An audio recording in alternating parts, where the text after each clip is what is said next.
I was born and raised in the ultimate suburb. A young Chicago family drives down to Park Forest, Illinois, for a look at a community that's as orderly and well-planned as their own big city is sprawling and confused. Some people described it as Camelot. Have you heard that word used?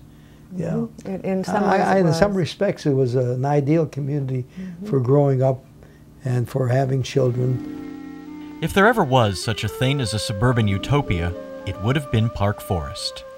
We were the children of Camelot, the sons and daughters of the organization man that made America work in the 1950s and early 1960s. Everything was within walking distance. Well, it's always seemed to be a more tolerant community.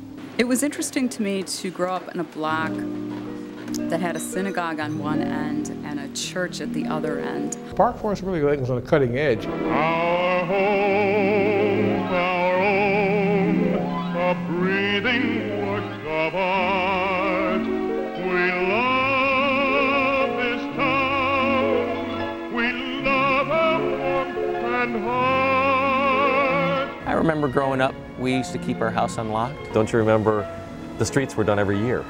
Every year they came through and did the streets, and we had the most immaculate streets I've ever seen. We definitely had the feeling that we were a showcase.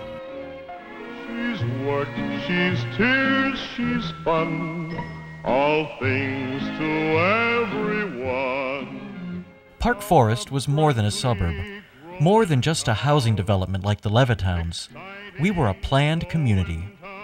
Maybe Park Forest was designed by businessmen to make a lot of money, but it was really built by the World War II veterans, like my father, who were determined to find a whole new way of living.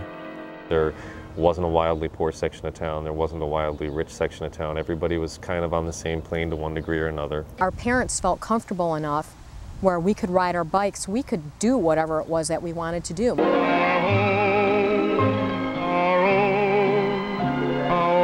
Private love affair. My first American dream was to be an astronaut. It's one small step for man, one giant leap for mankind. Ask not what you can do for yourself. Ask not what your country can do for you, but what you can do for your country. The story of Park Forest is, in many ways, the story of what suburbia was supposed to be.